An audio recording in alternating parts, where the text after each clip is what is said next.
nada más, lo primero que hay que tener bien claro y bien identificado es a qué temas sí vienen dentro de su examen. Entonces aquí terminamos el primer parcial, ¿ok? Aquí terminamos el primer parcial. Esta parte de UDP y de sockets no la vamos a preevaluar, vamos a decirlo así como parte teórica, ¿sí? Porque hicieron 2 prácticas de laboratorio respecto a esto. Entonces, la evaluación de este tema se va todo a laboratorio, ¿ok? Después vimos lo que era la parte del ruteo dinámico y aquí tienen ustedes opción, aquí hicieron unos sketchboards que hicieron ustedes, aquí está. Entonces, este es el de Dynamic Routing y por ahí muy probablemente les pida registrarse. Acuérdense de usar su cuenta del TEC, ¿ok? Porque aquí está la parte que ustedes lo habían hecho y después los equipos empezaron a compartir todo. Voy a entrar al primero que está aquí. No vayan a decirme, ay, son los consentidos. No, lo que pasa es que es el primero que encontré. Y bueno, forget this button, let me... es que ya había abierto otro. Bueno, entonces aquí estoy, y aquí está lo que ellos hicieron. De la parte de ruteo dinámico, acuérdense que esta fue la primera actividad que hicimos, ¿ok? Fue la primera actividad que hicimos, entonces apenas estábamos identificando cuáles eran las características del ruteo dinámico contra el estático y también del ruteo de vector de distancia contra estado de enlace, ¿ok? Entonces aquí son los conceptos de ruteo dinámico, ruteo estático y venía por ahí la parte de en algún lado, aquí están, bien, aquí está abajo, ay, ya moví eso, perdón. Aquí está la parte de ruteo por estado de enlace y ruteo por vector de distancia, ¿ok? Entonces, esa parte aquí son conceptos muy básicos que a lo mejor lo que van a ir viendo es que conforme fuimos avanzando en el curso, pues todos estos conceptos estaban de alguna manera implícitos en lo que estábamos haciendo. Entonces, a lo mejor ahorita regresan y dicen, es que se me hace bien lógico, estáticas son las rutas que yo configuro, que no vamos a evaluar rutas estáticas per se, y dinámicos son los protocolos. Hay de estado de enlace, pues hace esto, y de vector de distancia hace esta otra cosa, ¿ok? Después está la sesión donde empezamos a ver lo del RIP. Aquí sí hay slides. Acuérdense que las filminas donde no hay slides es o porque los conceptos ya venían en las filminas anteriores o porque ustedes generaron los conceptos, como en el caso de los mapas que les acabo de mostrar. Entonces viene aquí el propósito del ruteo, vienen los componentes de un protocolo de ruteo, que es el algoritmo. Por ejemplo, en el caso de OSPF, el algoritmo es el algoritmo de Dijkstra, que es con el que determinamos la mejor ruta, ¿ok? Después están las bases de datos o las tablas que nosotros usamos. Por ejemplo, en OSPF o en los protocolos de estado de enlace, ¿cuántas tablas manejamos para poder hacer el ruteo? 3. ¿Y cuáles son? La de vecinos, la de topología y la de ruteo. Exactamente, tenemos la tabla de vecinos, la topología y la tabla de ruteo, ¿ok? A esas tablas se refieren. Y después dicen los mensajes del protocolo. En el caso de RIP no nos metimos a ver tanto el detalle de qué tipo de mensajes intercambiaban. Pero en el caso de OSPF, ¿cuáles son esos mensajes? ¿De cuáles se acuerdan? ¿Qué tipos de mensajes intercambian los ruteadores hablando del protocolo per se, no de las tablas de ruteo ni de los datos? El hello, hello. Los hello, exacto. ¿Y cuáles otros? Porque los hello me sirven para ¿qué? ¿Se acuerdan?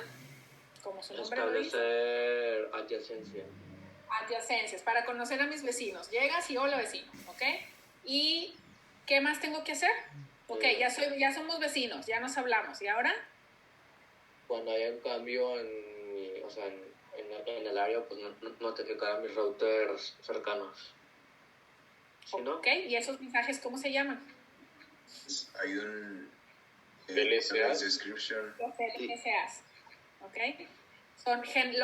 Hay más allá adentro y hay más tipos y demás, pero así en foto grande, el OSPF tiene esos 2 tipos principales de mensajes, que son los de hello, que te ayudan a establecer las adyacencias, y después tienes que empezar a hacer los updates de las bases de datos, ¿ok?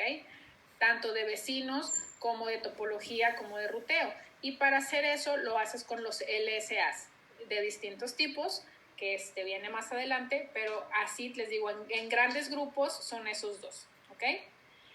Bueno, aquí viene lo mismo, clasificación, vienen varios tipos ahí. Esto lo estuvimos repasando en cada sesión, para tener el contexto de en qué estábamos trabajando, ¿ok? Entonces, en el caso de RIP, bueno, tenemos dos versiones de RIP, ¿ok? La versión 1 y la versión 2. La versión 1 es classful, significa que trabaja con máscaras de longitud fija, y la versión 2 es classless, significa que trabaja con máscaras de longitud variable, lo cual me permite tener estas tres características que está aquí, que soporta máscaras de longitud variable, que puedo manejar el direccionamiento de interdomain routing, que es el slash lo que sea para las máscaras, que se entiende esa versión reducida de las máscaras, y que soporta la sumarización de rutas. Y bueno, como elemento adicional, tiene autenticación. Ok, aquí vienen los ejemplos de cómo se van rellenando las tablas. Si se acuerdan, RIP, en el que los routers vayan a tener información acerca de toda la red, ¿sí? En el caso de RIP, cada router tiene información de quién. ¿De los vecinos? Solo de los vecinos, ¿ok? Entonces, por ejemplo, este router 2 que tiene aquí en medio más tablas, sí conoce cómo llegar a las rutas a las redes que no tiene directamente conectadas, pero la única información que tiene es acerca de sus vecinos, ¿ok? De dónde va a llegar. Entonces, eso es lo único que podemos hacer, ¿ok? Después vimos la configuración, ¿sí? Que en este caso hicimos unas varias prácticas por ahí, hicimos dos prácticas, una red muy sencilla y luego la complicamos un poquito. ¿Qué necesito hacer para configurar RIP en un ruteador? ¿Qué comandos ocupo? Pues nada más el router RIP y con los network pones la red que quieres publicar hacia los demás, ¿no? Exactamente. Entonces es así de simple, router RIP y las redes. Ahora, bien importante, porque esto sí causó en su momento confusión y se volvió a repetir con el OSPF. Estas redes que yo tengo aquí, ¿sí?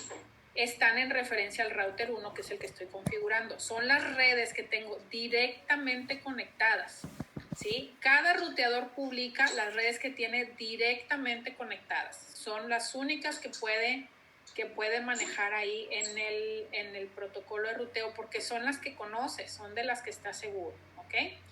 Entonces, pueden estar, ¿verdad? Mándeme. Los comandos sí pueden estar, ¿no? Los comandos sí, pero no con redes, o sea, no puede haber ejemplos resueltos. Sí, nada, es como un paréntesis, red en ese espacio. Exacto, o pues le puedes poner como que N, no sé, ¿ok? O XXXX. Ok, ¿cómo puedes tú ver las características del protocolo que está corriendo en tu ruteador con este comando que está aquí? Dependiendo del protocolo, porque puedes tener más de uno, te va a mostrar información referente a ese protocolo. Por ejemplo, en este caso, te dice que el protocolo es RIP, te está dando los updates y aquí están las redes que tú estás publicando con RIP. ¿Okay? Entonces, estas redes obviamente tienen que coincidir con las que tú hayas configurado. ¿Sale? ¿Cómo checas la tabla de ruteo? ¿Se acuerdan con qué comando?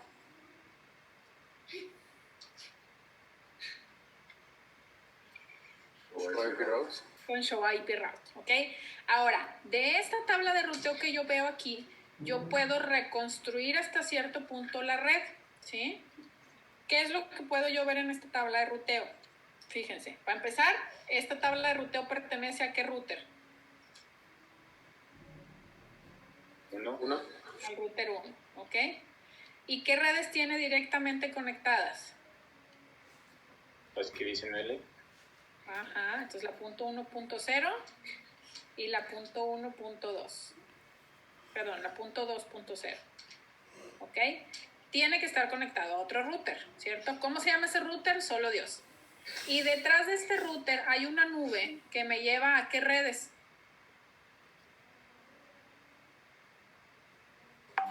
A las 3 con R. A las 3 con R, a la punto 3, a la punto 4, a la punto 5. ¿Puedo yo saber cómo está conectado esto? No. Pero sí sé que todo esto está conectado aquí. ¿Cómo sé eso? Porque fíjense desde dónde me está llegando esta información. ¿Sí? Si toda esta información dijera aquí 1, 1, 1, esta nube estaría conectada de este lado, ¿cierto? Entonces, yo puedo tratar de reconstruir una topología, ¿sí? al menos en esta manera, de forma general, en base a la tabla de ruteo que yo estoy viendo aquí, ¿ok? Entonces, como bien dicen, esta está conectada local, y estas tres se aprenden por RIP. ¿Okay? Ahí está la tabla que yo estoy aprendiendo. Muy bien. Ahora, este es otro tema que también causó ahí confusión. Me estoy tardando un poquito aquí porque esta cuestión de las tablas y del Show IP Protocol, las interfaces pasivas, también funcionan y son muy similares en OSPF. Entonces, ¿cuándo configuro una interfase como pasiva? ¿O qué es una interfase pasiva? Cuando es La parte que no de comparte tablas. La que no comparte mensajes del protocolo. Algunos de esos mensajes pueden ser tablas de ruteo. Entonces, si tú estás usando, por ejemplo, OSPF en esta topología, ¿sí? ¿Quiénes son los equipos que necesitan información de OSPF? ¿Los routers o los switches? Los routers. ¿Verdad? ¿Los routers o las computadoras? Los routers, ¿no?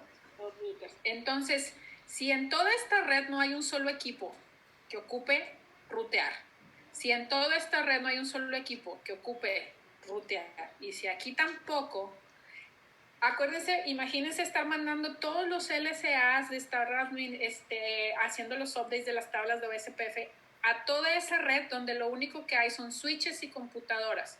Lo único que estoy generando es tráfico que no necesito. Entonces, ¿qué hago? Voy y en mi router les digo, esa interfaz es una interfaz pasiva. Eso no significa que yo deje de publicar la red, no significa que yo desconecto la interfase, no significa que esa red se borra de la tabla de ruteo. Lo único que significa es que los mensajes como tablas, como LSAs, supongamos que paquetes de hello se te necesitaran volver a mandar, no se mandan ahí. Porque ¿qué va a hacer una computadora cuando le llegue un paquete de LSA de un router? ¿Qué creen que haga con él? Nada. Nada, lo tira, ¿verdad? No le sirve. Entonces, ¿qué decimos? Que esas interfaces son pasivas. Entonces, si yo les doy esta topología, ¿cómo identificarían qué interfaces tienen que ser pasivas? Las que están conectadas a los switches. Las que estén conectadas a los switches o a equipos, a end devices, ¿ok? Las que sean de red. Si están conectadas a otro router, pues esa no puede ser pasiva, porque si la haces pasiva ya no le va a mandar ni los vecinos, ni la topología, ni los LSAs. O sea, si tú haces una interfase pasiva, se te acabó ahí la configuración de OSPF. Entonces, ¿quién se configura con OSPF? Pues los otros routers, ¿ok? Muy bien, vamos a ver. ¿Cómo se hace una interfase pasiva? Pues bien fácil. Passive Interface y la interfase. Listo, punto final. Y cuando tú ves la información del protocolo, pues aquí te dice, esta interfase es una interfase pasiva. ¿Ok? Muy bien. Ahora, vimos otro ejemplo que también usamos en OSPF, que es cómo propagar la ruta por default. ¿Ok? Este ejemplo, por ejemplo, que está aquí, tiene una sola salida a internet. Entonces, nosotros vimos que las rutas estáticas nos dejaban poner rutas por default y que una ruta por default es la ruta que se usa cuando no se encontró ninguna otra red en la tabla de ruteo que haga match con el paquete. Ya busqué y, por ejemplo, si yo mando un paquete a la red 192.168.6.0, pues no existe aquí en mi red, ¿cierto? Entonces, independientemente desde qué ruteador o desde qué equipo se esté generando ese paquete tiene que salir hacia internet porque no es una red interna. Entonces, la voy a buscar fuera de mi red. ¿Okay? Mi opción sería ir al router 1, al router 2 y al router 3 y a configurar la ruta por default. Por ejemplo, el router 3 tendría como ruta por default el router 2. El router 2 como ruta por default del router 1 y el router 1 ya sale. ¿Ok? Ahora, yo puedo aprovechar el protocolo, cualquiera de los que tenga, RIP o SPF, para que el mismo protocolo le haga llegar esa información a los ruteadores y no tener que ir yo a configurarlo de uno por uno. Porque imagínate hacer esto en una red de 100 ruteadores y irlo de uno por uno, pues qué pereza, ¿no? Entonces, lo primero que tengo que hacer, pues es configurar la ruta. Acuérdense que la ruta por default es la que tiene todas las redes, alias todas están en 0, con todas las máscaras, ¿ok? y luego indicas la interfaz, ¿sí? Que tienes directamente conectada y después la IP por donde la vas a mandar. ¿Okay? Esta interfaz es la local, esta IP es el next hop. Entonces ya está la ruta, perfecto. Ya existe en tu tabla de ruteo. Y con el siguiente comando, el Default Information Originate, lo único que le dices a RIP es, de esta ruta, inclúyela, ¿sí? Aunque yo no haya puesto Network 000, etcétera, etcétera, esta es mi ruta por default, inclúyela en tus actualizaciones. Y entonces, cuando tú vas a ver la tabla de ruteo, aquí la vas a identificar. ¿Cómo sabes que esta es la ruta por default? De esos indicadores o esas etiquetas que están ahí, ¿qué te dice que es la ruta por default? El ¿El asterisco. asterisco? El asterisco, exactamente. La S significa que es estática, o sea, que alguien la configuró, y el asterisco dice que es una ruta por default, ¿ok? Entonces ya con este comando ya se propaga la ruta, ¿ok? Y entonces ya todos los ruteadores de esta topología van a saber que para alcanzar cualquier red que no esté en esta tabla, hay que seguir esta ruta, ¿ok? Muy bien. RIP tiene algunos problemas que de hecho por eso se tuvo que desarrollar otros protocolos que tienen que ver con, por ejemplo, cuando tú tienes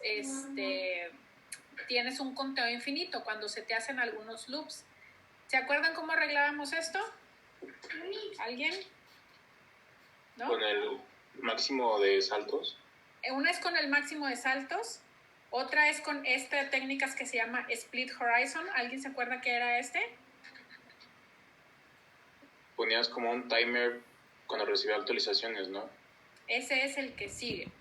Pero el Split Horizon significa, mi amor, estoy dando clase, permíteme un momento. Silencio hasta que acabe. No, porque no quiero. Ah, bueno, hasta un sándwichito. Ok, entonces el Split Horizon lo que hace es que es como el chisme. Siempre hay que saber quién te lo dijo, a quién le ha pasado de, oye, es que me contaron que quién sabe qué, y te dice, sí, yo te dije. Bueno, el Split Horizon evita eso. Tú no vas a regresar una ruta por el mismo enlace por el que te llegó, ¿sí? Entonces, esa es la regla del horizonte dividido. Ahora, eso no es suficiente. ¿Por qué? Porque puedes tener como quiera. Esto funciona cuando la topología está así. Pero cuando tienes este tipo de loop, te va a llegar una ruta para un router que está caído, ¿sí? Entonces, no lo vas a poder manejar así. Lo que haces es, ahora sí, haces esto que está aquí. ¿Qué está mandando el router a sus vecinos? Que se cayó la conexión. Le está mandando un mensaje de poison, ¿ok? Así se llama, root poisoning, envenenar la ruta, para decirle a los vecinos, con esta ruta tuve un problema, ¿ok? Ese root poisoning, ¿sí? Lo que hace es marca la ruta como que está posiblemente caída y arranca lo que decían ahorita, los timers, ¿sí? Arranca unos timers para que la red alcance a converger y todos se enteren de que esa ruta está posiblemente caída. Entonces, si los ruteadores empiezan a recibir rutas, ¿ok? Viables, pero que vienen por el mismo, que tienen por ahí la misma fuente, los deja en un buffer, ¿sí? Entonces, cuando los timers se terminan, ¿sí? Si tiene una ruta, una mejor ruta, ¿sí? Una distancia mayor a la que tenía ahorita, la agrega, ¿ok? Y si no, si nunca recibe otra ruta, pues simplemente la elimina, ¿sale? Entonces los timers, el road poisoning y el split horizon son tres de las técnicas que juntas te ayudan a que RIP evite los ciclos, que evite por ahí rutas que no te van a llevar a ningún lado, ¿ok? Entonces, márquenlo por ahí si alguien no lo tenía. No. Márquenlo por ahí si alguien no lo tenía. Ponga ahí los bullets de RIP, problems o solution o como quieran. Split horizon, route poisoning y hold on timers. Son las tres cosas que te ayudan a evitar los loops infinitos en RIP. ¿Ok? Muy bien. Hijo mío. ¿El qué? ¿Ese? ¿Usa ese? Pobrecito, se tiene que hacer su lonche solo. Ok, después vimos, aquí no hay grabación porque lo que hicimos fue, vimos toda la teoría de RIP y después aquí hicimos el challenge, ¿ok? Entonces, como sugerencia, también váyanse a ver las configuraciones que hicieron en sus rutas para ver si pueden identificar las cosas que veíamos arriba, ¿ok? Después están aquí los protocolos de enlace y de vector de distancia, de los protocolos de estado de enlace. Esto lo voy a pasar en super fast forward, porque básicamente lo que te dice es, pues, cómo funcionan, cuáles son sus características. Esto venía en todas las slides porque, insisto, estábamos haciendo toda esta diferenciación. Después vimos aquí las 3 tablas que ya me dijeron que tienen todos los estados de enlace, entonces nada más para que se aseguren que tengan por ahí las características. Y en este tema fue donde vimos lo de los ejercicios de Dijkstra. Aquí está el algoritmo de Dijkstra, ¿ok? Viene un ejemplo resuelto, paso por paso. Cosas teóricas importantes o conceptos importantes que saber de Dijkstra. ¿Qué necesito para aplicarlo? Necesito mi mapa, un mapa que tenga por ahí pesos en los enlaces. Si no tiene pesos no voy a poder encontrar la ruta más corta, y necesito que me especifiquen cuál es el nodo de referencia, porque si yo hago el mapa de Dijkstra o el análisis de Dijkstra para el nodo A, me va a generar una tabla distinta que si lo hago con el nodo C de referencia. ¿Cuál es el resultado en un protocolo, por ejemplo, como SPF? ¿Qué te queda después de aplicar Dijkstra? ¿Qué es lo que terminas encontrando? ¿Alguien sabe o se imagina? Ruta más corta. ¿Y eso Sí, en qué se menor. transforma? ¿En qué se transforma en tu ruteador? Árbol. ¿Perdón? Un árbol. Not yet. ¿Encuentras la ruta más corta dónde? A cada ruteador. A cada ruteador, ¿ok? Y esa ruta más corta a cada punto de la red, ¿en qué se termina convirtiendo? En la tabla de ruteo. En la tabla de ruteo, exactamente. Entonces, después de aplicar Dijkstra, te queda la tabla de tu ruteo. Y la tabla de ruteo es distinta para cada ruteador, ¿cierto? Así como la tabla de vecinos. ¿Cuál es la tabla que es igual para todos los ruteadores en OSPF? La de topología. La de topología, exactamente. Agarra una servilleta, aunque sea. Ok, entonces aquí viene el ejemplo. Creo que por ahí no hay mucha duda de Dijkstra, pero como quiera denle alguna repasada ahí a los pasos. Y la sugerencia es hacer esta tabla en este estilo, con los vértices de base y después ir actualizando las distancias y checando los vértices anteriores. ¿Ok? Muy bien.